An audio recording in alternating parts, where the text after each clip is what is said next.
Halo Pharma Friends, perkenalkan saya Dr. Matahari SPKK. Banyak nih yang nanya, Dok, bagaimana sih cara merawat kulit kering? Yuk, mari kita bahas. Kulit kering ditandai dengan permukaan kulit yang terasa tertarik, permukaannya pecah-pecah, kusam, mengkilat, atau bahkan yang lebih parah, terasa gatal, muncul ruam-ruam, dan kemerahan. Penyebab kulit kering itu bermacam-macam. Yang pertama adalah faktor internal, dan yang kedua adalah faktor eksternal. Faktor internal adalah faktor yang tidak dapat kita ubah, yaitu karena genetik, misalnya penyakit dermatitis atopik atau iktiosis. Sedangkan faktor eksternal itu berasal dari aktivitas sehari-hari atau yang kita lakukan kepada kulit kita.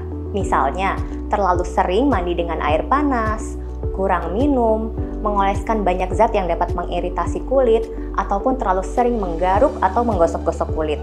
Selain itu, cuaca di tempat kita tinggal juga mempengaruhi kekeringan kulit. Lalu, apa yang bisa kita lakukan untuk merawat gejala kulit kering tersebut? Bila faktor penyebabnya adalah internal, misalnya penyakit genetik, maka kita harus rutin menggunakan pelembab seumur hidup. Selain itu, biasakan juga melakukan aktivitas untuk menjaga kelembaban kulit. Misalnya, minum air sesuai kebutuhan harian dan mandi menggunakan air dengan suhu ruangan.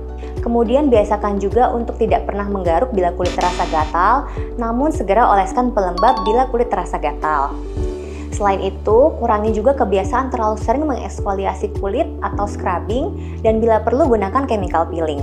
Chemical peeling boleh dilakukan di klinik oleh dokter, atau bila menggunakan produk over the counter, paling tidak gunakan hanya 2 hingga 3 kali seminggu. Nah, dalam memilih pelembab yang baik, ada beberapa hal yang perlu kita perhatikan. Yang pertama, gunakan pelembab sesuai dengan kebutuhan kulit.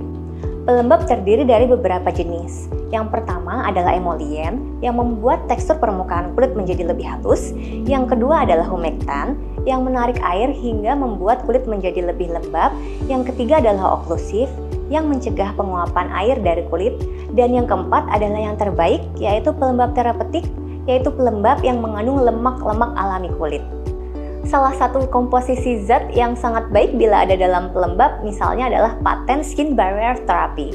Patent skin barrier therapy mencegah perlekatan bakteri Staphylococcus aureus yang memicu inflamasi atau radang pada kulit dan memperparah kekeringan kulit. Beberapa pelembab yang sangat baik untuk kulit kering juga menambahkan zat anti radang pada komposisinya. Misalnya PEA atau palmitoyl ethanolamide yang mengurangi rasa gatal dan keinginan untuk menggaruk. Nah, itulah beberapa cara untuk merawat kulit kering. Semoga bermanfaat ya Pharma Friends.